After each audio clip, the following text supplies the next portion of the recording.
Ladies and gentlemen, we are with Ambassador Dr. Aisha. Thank you so much for having us.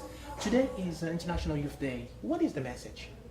The message here clearly is about having youths being involved in every aspect of life, especially in a place like America where migration is a very serious issue.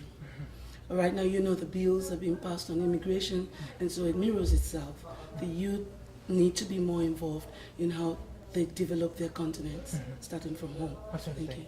Well, Ambassador, tell us a little bit more about your organization, what you do, and going forward, what are the challenges that you're ready to face, or the steps that you're ready to take to change everything that we discussed today, immigrations, blending, economics. What are the steps that your organization are taking? A3 Foundation Incorporated, it's an organization that is fully on ground in Africa, in Nigeria, in Ghana, and right here in the DMV area. We try to provide solutions for challenges. Obviously, you know that as an immigrant, people try to settle in. How can we provide the resource? We've partnered with vice presidents from universities that have been part of the system, and in seeing the African communities that come to get educated here resettle after school. And so we providing a resource center, diaspora resource center, particularly African diaspora resource center, and encouraging them not only to lie around looking for or waiting for jobs, but to become this great entrepreneurship movement, be part of it. And in very moderate scale. I know most of them cannot afford the funding, and if they can come into a network like a diaspora resource center, would provide them with the tools that they need to succeed. So those are the immediate challenges we want to be able to confront, to make sure that you have a base to start, and not just getting more into the confusion of what do I do next? I don't have a job, I don't have a home. If you're ready to come in and be educated and be put through, we'll mentor you through. And we're not looking at getting it cashed up. We're looking at putting you through the process, and if you win, you look back in. Absolutely. Thank you. Absolutely. Well, Ambassador, a lot of people are talking about Africa nowadays. Looks like the next booming area, the next economy will be around Africa. And we talk so much about diaspora, the impact of diaspora, the contribution of diaspora. What is the challenge that you see that is actually slowing things down? Because I feel like the diaspora can bring much more than just our presence. We can bring more. We can invest more. What do you think are the steps that we need to take to change that? It's so great today that Africa is re-imagined in the limelight. Everything you see in every part of the world today started off from Africa. The ancient world, the Egyptian world. And so it's just a time now that people are beginning to realize that they have to actually partner with us to achieve it, than going in to take it by force like they did before in those centuries. But we as Africans need to position ourselves.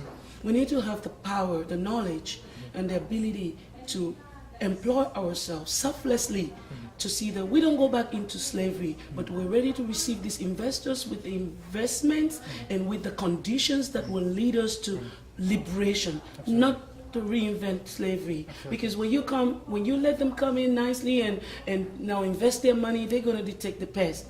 What happens? You got to give them later your conditions. And when you look at Silicon Valley, look at the way the Indians and the Asians have done it. It was a force from the diaspora that engaged themselves and prepared the strategies to go back home to win. Africa needs to look in that light. We need to create synergy, not individualism, but come together as groups that want to see that we exist in this movement, not as just a beneficiary, but as part of the transformation. So when these stones are laid and cast in gold, we are part of it from initiation, not to begin to renegotiate when the damage has been done. Absolutely. That's where I want us to come from. Absolutely. I want to congratulate Obama for taking that move in this second term. And as long as he has been able to open up Africa, the competition is going to get stronger. So we need to be more prepared and look towards engaging ourselves in the growth of our economies. Our social networks must be ready to receive this great surge of investment that is coming towards us. What do you gain when you are not prepared to take a job, or you are not qualified to be employed into these jobs that are coming? Okay. We need to be ready. Absolutely. Well, let me address maybe one final thing. For a long time, women in Africa were, I don't want to say marginalized, but it looks like it was a world apart. Today we see a lot of leaders, women leaders from Africa taking the stage and breaking, the barriers and taking the leadership. How do you see that as a woman sitting here in Washington, D.C., taking on issues that have deep impact on Africa, on all of us? Thank you. Great. I was a former First Lady of a state in Nigeria. Also, I ran for election in 2011, December, and the men are ready to take us along as partners. That's the truth. Not only Africa, but in the world. The men today have realized that they have a partner created by God that could make things easier for them. They've seen that the burden is not able for them to take it alone, and that the women are a bit more diligent and more prudent and less corrupt. And so they like to have their accountant, the nest of king, who is going to be able to protect whatever they're doing. And so you see women coming up to the front stage. These men have daughters.